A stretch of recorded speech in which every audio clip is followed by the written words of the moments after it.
Assalamualaikum warahmatullahi wabarakatuh. Setelah kita melihat kejadian-kejadian yang terjadi akhir-akhir ini, sebenarnya siapa sih yang salah dalam hal ini? Apakah ini salah Pak Jokowi? Lalu sebenarnya salah Pak Jokowi itu apa? Sebenarnya apa salah Pak Jokowi? Setelah sekian banyak hal yang dilakukan untuk kemajuan bangsa ini, tiba-tiba semuanya seperti berakhir menurut mereka ya. Dan saat ini publik juga bingung menentukan sebuah pilihan. Ya, ada baiknya kita melihat sedikit ungkapan yang disampaikan oleh netizen seperti Bapak ini, teman-teman. Hai netizen dimanapun berada, salam sehat selalu. Saya ingin membahas satu hal, yaitu kesalahan Jokowi. Kesalahan Jokowi itu hanya satu, saudara. Apa itu, saudara? Jokowi tidak bisa menyenangkan hati seorang ketua umum PDIP, Ibu Megawati, yang hebat, yang terhormat. Hanya itu, saudara, kesalahan Jokowi. Yang lain tidak ada. Semua perjalanan Jokowi selama 22 tahun adalah kesuksesan, keberhasilan, ya, pencapaian. Bahkan di dua periode jabatannya menjadi presiden, luar biasa sukses. Sudah bicara kelasnya dunia nih, saudara. Jadi kalau ada upaya-upaya dari para gaek, orang-orang lansia yang mencoba ke KPK membawa gugatan, ya, menurut saya buang-buang waktu. Kenapa? Karena segala upaya untuk mendiskreditkan nama Jokowi akan berakhir sia-sia. Ya, kenapa? Karena setiap upaya untuk menjelekkan nama Jokowi, siapa saja, capres atau partai, malah akan merugikan yang bersangkutan. Bahkan membuat nama Jokowi makin masyhur. Nah, itulah yang terjadi, saudara.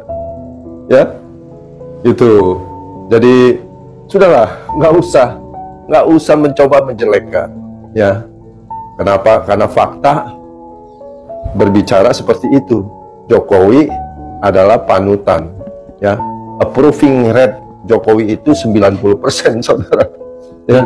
Jadi nggak usah coba-coba menjelekkan seorang Jokowi, ya. Sudah menjadi legenda. Dan kemarin di deklarasi PSI, ya, digaungkan satu judul, satu ajaran, yaitu Jokowisme. Saudara, isme itu dipakai untuk suatu ajaran, ya, suatu contoh nyata yang sudah terbukti, teruji, terpercaya. Jadi saya bisa lihat gerakan Jokowisme ini melanda bukan cuma di Indonesia loh nanti, saudara. Ini akan mendunia. Karena Jokowi itu dikagumi di seluruh dunia, saudara, di banyak negara. Jadi, menurut saya, blessing in disguise. Di dalam masalah ada berkah yang luar biasa bagi keluarga Jokowi. Coba, saudara, kalau tidak ada intimidasi ke Gibran, ya, kan Gibran tetap ada di PDIP, nggak nyebrang ke Golkar nanti diadopsi dan masuk ke Gerindra menjadi cawapres, begitu. Dan menurut saya Gibran nothing tulus, saudara. Ya, nggak jadi nggak terpilih juga nggak apa-apa. Ya, sudah terlanjur hebat, begitu. Nah, saudara, Jokowisme ini satu ajaran yang akan membuat Indonesia menjadi suatu hal yang luar biasa, ya. Ini akan bergaung, saudara. Mungkin pernah dengar, ya, ajaran-ajaran lain, ya, yang di negeri Tiongkok sana loh, gitu. Jadi ajaran-ajaran yang ada itu menjadi contoh, ukuran, standar moral. Nah, itulah yang sepertinya PSI ini akan buat, saudara, ya. Mungkin besok akan beredar sebuah buku, ya, dan bahkan diseminarkan nih, Jokowisme Jokowi. Ya, selamat buat Kaisang PSI-nya. Ya. Buat Gibran, ya, jujur aja saudara, pilihan saya sampai hari ini masih Ganjar dengan Mahfud. Ya, dan saya melihat biarlah kontestasi ini berlangsung dengan baik. Begitu. Ya, agar pesta demokrasi ini berjalan dengan gembira, menyenangkan, ya, tidak terbelah-belah, terpecah-pecah, berdarah-darah. Begitu. Ini zamannya berbeda loh saudara. Ini zamannya anak muda yang berkarya, ya. Dan ya, kita lihat hasilnya. Saya hanya berdoa agar kontestasi ini berlangsung dengan baik, ya. Saya nggak peduli lagi siapa yang menang. Yang penting legasinya Jokowi bisa terwujud, terlaksana. Siapa sih dari antara kita yang nggak pernah bikin salah? Influencer, para komentator, politisi, para lansia yang sudah gaek, mantan MPR. Siapa sih kalian yang bisa menghakimi seseorang seenaknya? Apakah Anda tidak pernah berbuat kesalahan? Saya mantan napi, pernah masuk penjara karena bisnis pada saat saya menjadi anggota legislatif Kota Bogor. Anda tinggal klik nama saya di Google, Anda lihat saya pernah masuk penjara 48 hari. Dan saya dihakimi oleh orang-orang yang justru dahulu adalah teman-teman saya. Tetapi saya mendapatkan teman-teman yang baru. Saya juga pernah menjadi seorang hamba Tuhan. Tetapi kemudian jabatan organisasi itu saya lepas. Karena saya justru semakin saya masuk ke dalam organisasi spiritual semacam itu, justru saya banyak melihat kemunafikan. Pendeta dulu. Kita memberi nama demokrasi bagi partai kita, sementara kita tidak melakukan hal-hal yang hakiki terkait dengan demokrasi. Kita lebih suka menindas ketimbang mendengarkan dan memahami situasi. Memang sudah menjadi sifat manusia menghakimi, melihat kesalahan orang di seberang lautan, bahkan dikatakan serabut di seberang lautan Anda bisa lihat, balok di depan mata Anda tidak bisa lihat. Begitulah manusia, selalu melihat orang salah, sementara diri sendiri banyak masalah. Menjadi makin tua membuat saya sadar bahwa hidup saya tidaklah sempurna. Makin memahami kehidupan, saya makin memaklumi sikap orang lain. Apa yang saya lihat pada saat ini di dalam gonjang-ganjing politik, saya melihat penampakan kesombongan pada elit-elit politik yang berkuasa.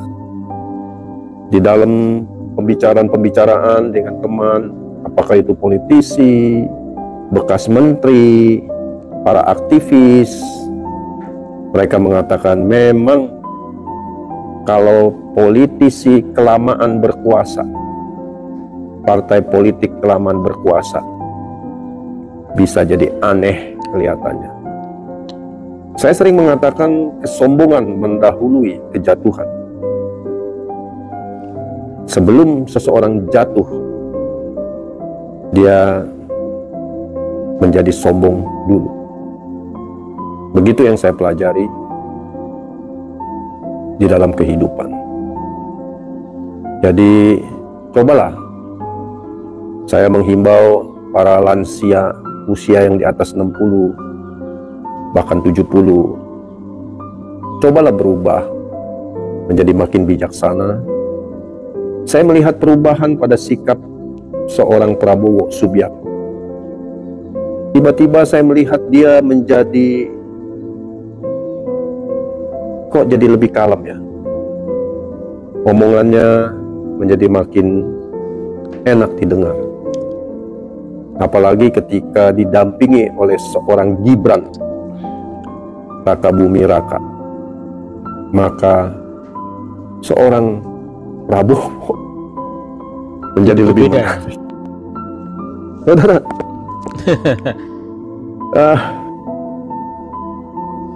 jadi jangan heran kalau Prabowo Gibran ini memenangkan pertempuran ini.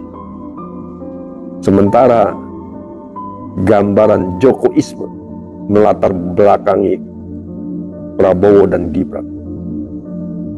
Dan di satu pihak lagi Ganjar dan Mahfud dilatar belakangi oleh PDIP dengan Ibu Megawati. Ini adalah pertaruhan karisma. Siapa yang lebih unggul beradu karisma? Seorang Jokowi kah? Atau seorang Megawati? Jadi sebenarnya pertarungan ini adalah pertarungan Jokowi dan Megawati. Bukan pertarungan Prabowo dengan Ganjar. Jokowi dan Megawati ya. Ya, saya nggak berani menghakimi siapa yang benar, siapa yang salah. Karena saya bukan apa-apa dan saya bukan siapa-siapa. Saya hanyalah masyarakat yang mengamati situasi. Tetapi pesan saya tetap satu. Jangan kita menghakimi. Don't judge the book by the cover. Jangan menghakimi dan menilai sebuah buku dari judulnya, dari covernya. Tapi coba buka buku itu dan baca. Lihat isinya. Selami apa yang ada di dalam buku itu. Ketimbang memaki dan menghakimi. Oke, selamat sore. Semoga tetap sehat selalu. Ya, ya. Semakin dewasa kita, ya, melihat kontestasi, ya, perubahan-perubahan manuver-manuver politik, kita tidak mudah untuk saling menyalahkan atau menghakimi manuver-manuver dari kubu-kubu yang lain, teman-teman. Kita jadi memahami betapa luasnya ya pengetahuan seseorang jika sudah menjadi lebih dewasa. Mereka tidak akan menghakimi. Kita tahu bahwa manuver-manuver hari ini membuat influencer-influencer, orang yang dulunya mendukung Pak Jokowi, menjadi berbalik arah untuk menyerang Pak Jokowi, menghujat Pak Jokowi, tanpa kita tahu sebenarnya apa yang sebenarnya akan dirancang oleh Pak Jokowi. Ya, kita tidak boleh menafikan kesuksesan, ya, hal-hal yang telah diraih Pak Jokowi selama beberapa tahun belakangan ini yang sangat luar biasa, bahkan diakui dunia internasional. Ya, bahwa hari ini ada sebuah manuver-manuver adalah bagian dari sebuah demokrasi. Benar apa yang dikatakan oleh bapaknya tadi ya, bapaknya ini ya, bahwa ini adalah pertarungan antara Megawati dan Jokowi. Kita tunggu endingnya seperti apa. Kita tidak boleh menghujat, menghakimi, teman-teman. Tetap sampai hari ini pun saya mendukung Ganjar dan Mahfud MD, tetapi tanpa menghujat Pak Jokowi.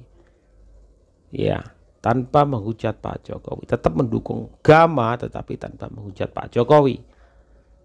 Karena kita tahu di balik itu semua nanti kita akan mengetahui hikmah apa yang bisa dipetik dan diambil ya.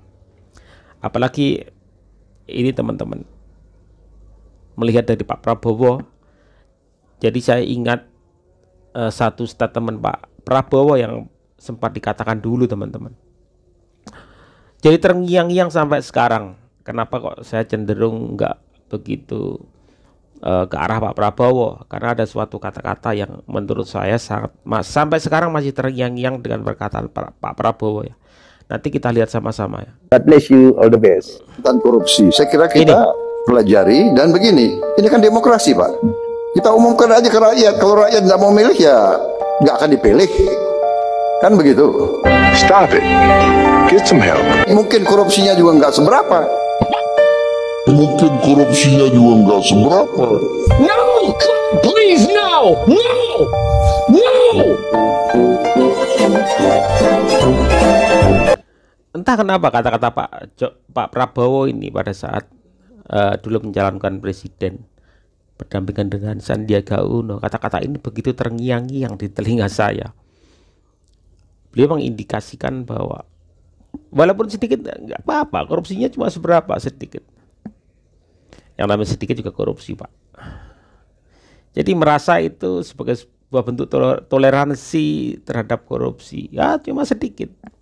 Kan cuma sedikit. Korupsi adalah tetap korupsi.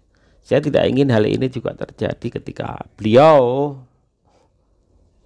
memimpin negeri ini kemudian mentoleransi korupsi. Wah, cuma kecil aja sih. Korupsinya kecil sih.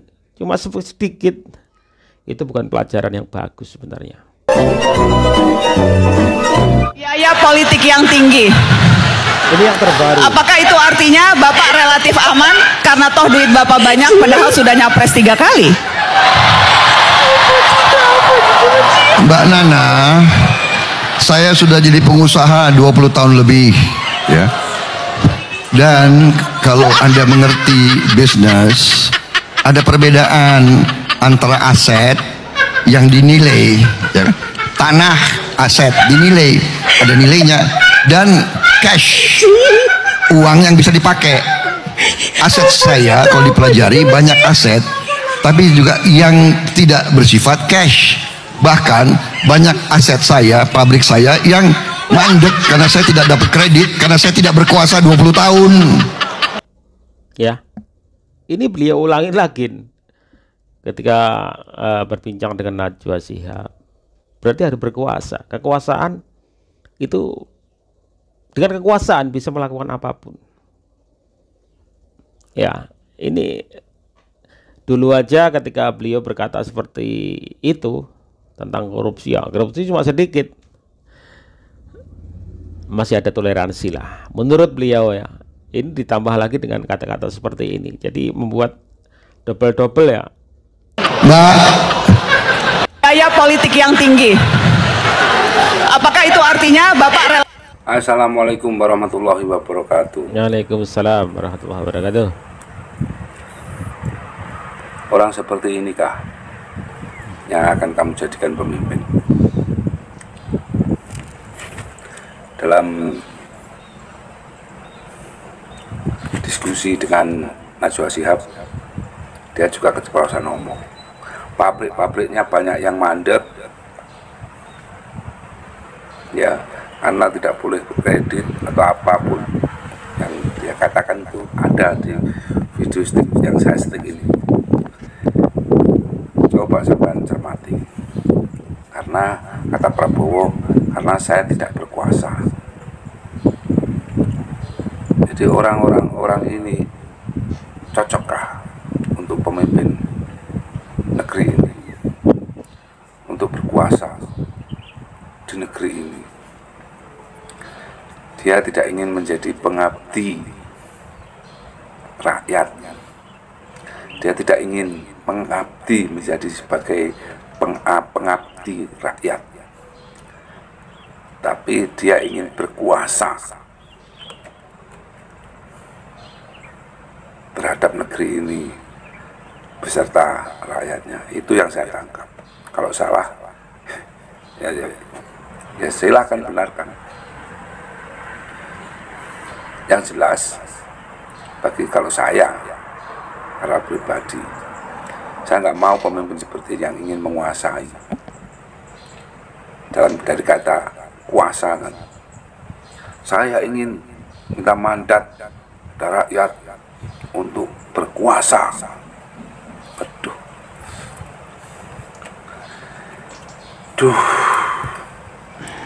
Apa jadinya negeri ini kalau kita serahkan kepada orang yang seperti ini?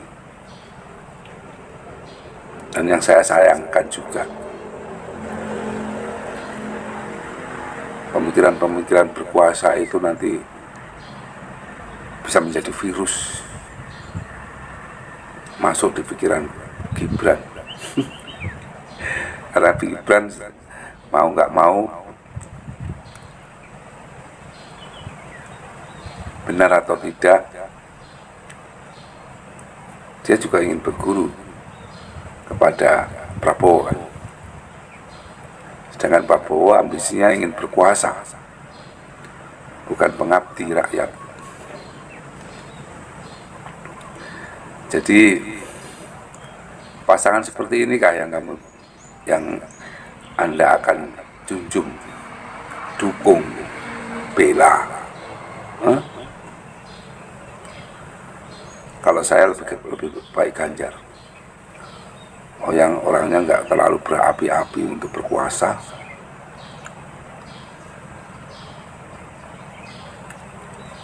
tapi